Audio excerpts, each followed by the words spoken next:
You don't have to look too far these days to find another news article detailing the cuts that are happening all over the industry. Embracer, Sony, Xbox, EA. The list of developers getting the axe has reached record highs. We thought 2023 was bad, reaching a total of approximately 10,000 people. We're not even 3 months into 2024, and the total sits at over 8,000. This frightening statistic paints one thing very clearly. The video game industry is in a dire state, and something needs to change. So what's causing this? Well, the answer isn't clear-cut. There's hundreds of ways to read the tea leaves, and there isn't a magic bullet which can hit a true bullseye. But as far as I can see it, it's a mixture of overstaffing following the boom that the video game industry experienced during the COVID pandemic, the ballooning of budgets in the AAA space, and increased competition across the industry. The reality is, there's too many games which vie for our attention, and due to the level of competition for our time, games need to be stellar to be able to cut through the waves of competitors to find financial success.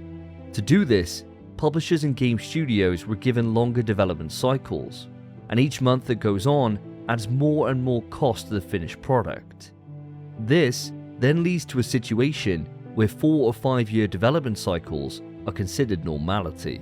And the danger with this isn't as simple as long game development causes more cost, it's more so how quickly trends can change within that time. 6 years ago, live service games were all the rage.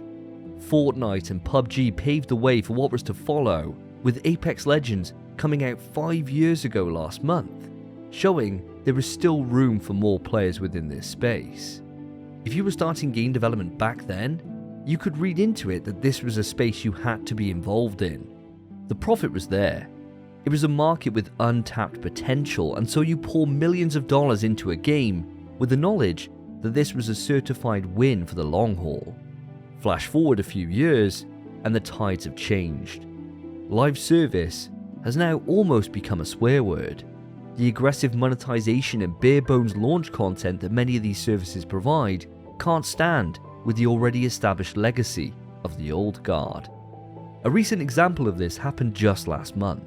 Why would anyone in their right mind want to dive into Skull and Bones when Sea of Thieves already exists?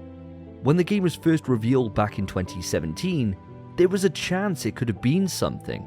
But 6 years later, and at a cost of $120 million, it needed a goddamn miracle. And so it's no surprise that it's been a catastrophic failure for Ubisoft. Chasing trends has always been risky business, but in the AAA space, it's become a much larger issue.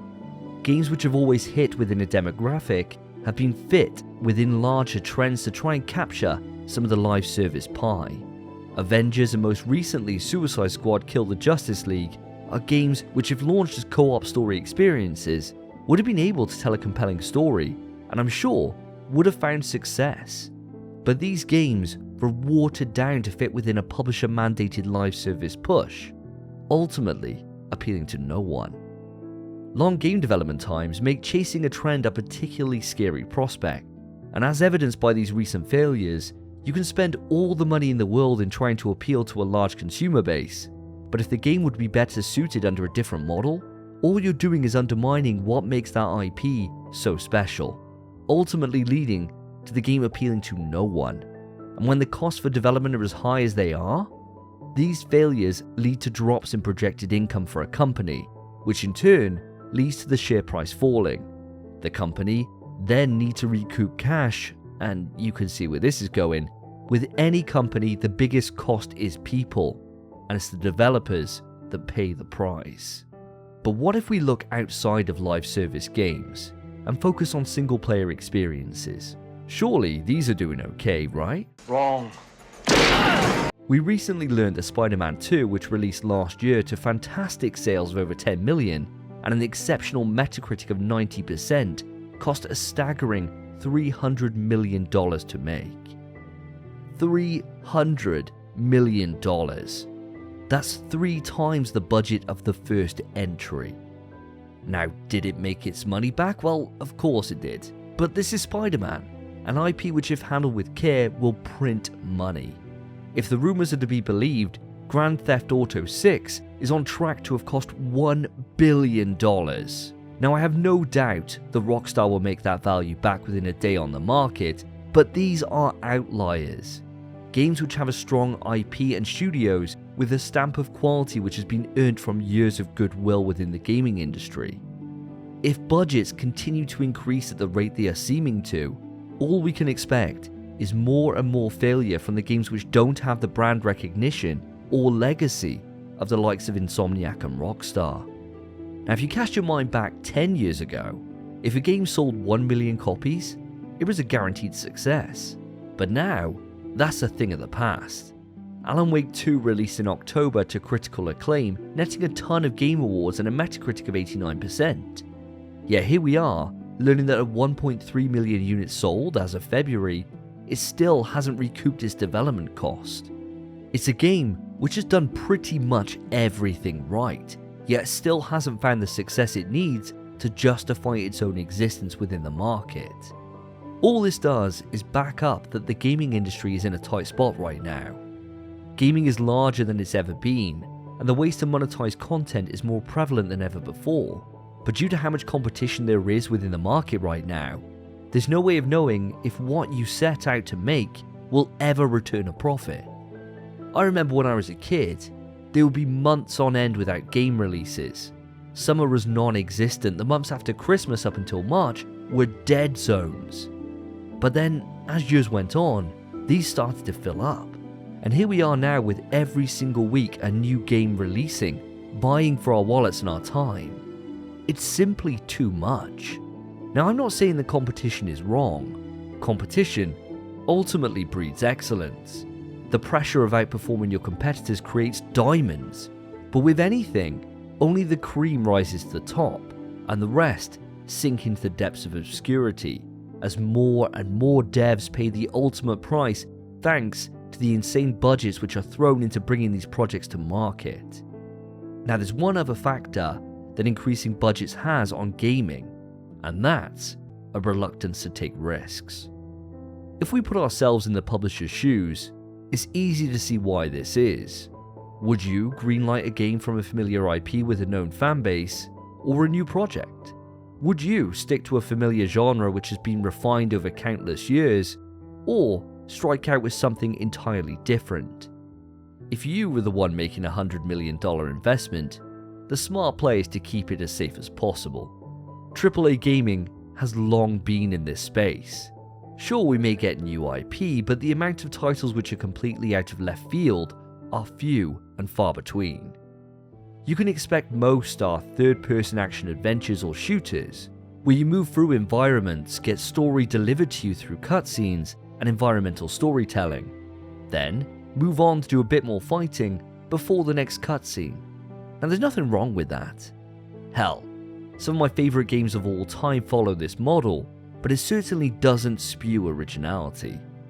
If you want diversity and risk-taking, the best place to look for it is in smaller studios, and by taking a leaf from their book is how the industry can avoid the boom and bust that its developers go through on what is now a regular basis. There's so many examples of genuine ingenuity across the industry, but there's 3 games that took the world by storm in the past few months, and that's Palworld, Lethal Company, and the one I'll focus on here, Helldivers 2. Now I for one have been a major fan of Arrowhead Studios ever since the release of Helldivers back on the PS3. It was a game that had a following, but nobody could have anticipated its runaway success. Its release has captured the hearts and minds of millions of players, as we work collectively to spread democracy to the barbaric bugs and murderous machines. It's a game which has a singular focus: fun with friends. It's a game which is simple in its premise, but with enough depth in its gameplay to keep you coming back time and time again. You set up either solo or with friends, choose what loadout you want to take out with you, and let hilarity ensue. I've had more fun in this game than anything else I can think of in recent memory, and it's all down to the absolutely ridiculous moments that happen on every single drop. It might be a teammate who comes through against insane odds, which seemed hopeless. Or a time where you accidentally wipe out everyone around you with a poorly placed airstrike, causing the kind of insults I haven't heard since the Xbox 360 COD lobbies. It's moments you can't script, and when they happen as frequently as this, it can't help but ignite a desire to return and create more of these experiences, driving you on to boot up time and time again way too late into the night. Arrowhead have managed to create this masterpiece with a very small team and small budget, especially in comparison to that of the AAA titles I mentioned earlier, and it's all thanks to their vision. You can tell that everyone working on this game had passion. It's in the little details that Helldivers does so well, from the Starship Troopers-esque aesthetic to the way the score ramps as you dive towards the next encounter. It's a game through and through, and it knows that. It doesn't try to be more than it is, and even as a live service game, it respects its players by ensuring that everything can be earned in the game with enough playtime, with nothing locked out to those that just bought the base product. Arrowhead developed the game expecting a modest audience. They saved budget on cutscenes and extensive voice acting, and left the community to drive the story forward thanks to their own actions and that of its dungeon master Joel. Damn you, Joel. I was there on Malavian Creek. I saw what you put us through, you sick bastard. They took risks to make sure that every element of the game blends together, reinforcing the game's identity in its world to root you in it. And they back this up by ensuring that every part of the experience is fun for those taking part. They cut down on a grander scope and focused on making what they could the best possible version of itself. And that's where AAA games are often let down. The bloat, the unnecessary gameplay elements to try and appeal to a wider audience. They shy away from risk. They try to chase trends to try and capitalize on what's hot that minute, and they scale up with insane budgets which only a small proportion will ever make back. What I'm trying to say here is that if they took a step back and thought, what do we want to make? What's the purpose of it? And how can we differentiate it from the rest of the pack? It may lead them to greenlight smaller projects, where a team of passionate devs are able to bring their baby to life. I often think about Sega. For years they struggled on how to bring Sonic back to the mainstream. They'd experiment with turning him into a werewolf or put him in a semi-open world, trying to find bigger and bigger experiences for the blue blur to find a larger audience. But each time, it felt further and further away from what the fans actually wanted. Flash forward to the 25th anniversary, and a team comprised of fans in the Sonic fan game community whipped together Sonic Mania, which went on to become the highest rated Sonic game in 15 years. It shows that knowing your audience, keeping things simple, and fueling your project with the same passion that your fan base heap on it are one hell of a combination. My closing thoughts here on this think piece are that ultimately, AAA gaming isn't going anywhere. There will always be big blockbuster experiences that drive console sales, but not everything needs to strive to be bigger than it needs to be. It's fine to scale back. It's fine to focus on what is the best for the game itself. And I really hope that the industry moving forwards is able to take lessons from the smaller indies and AA games which are pushing forwards the medium in engaging ways. If they can walk this tightrope, we may go into a future where jobs within the gaming industry aren't built on a boom and a bust. You can have misses and it not tank an entire balance sheet. You can take risks and be rewarded for striking new ground. You can find success in tailored experiences which are laser focused on fulfilling the game's vision. Now these have just been my thoughts, but I'd love to hear what you think about the state of the industry. What do you think AAA gaming needs to do to be more stable? Let me know in the comments section, and I'll look forward to discussing it with you. If you've enjoyed the video, then please consider putting a like on it and subscribe to the channel for more in the future. Thank you for watching. Take care of yourselves, take care of each other. See ya.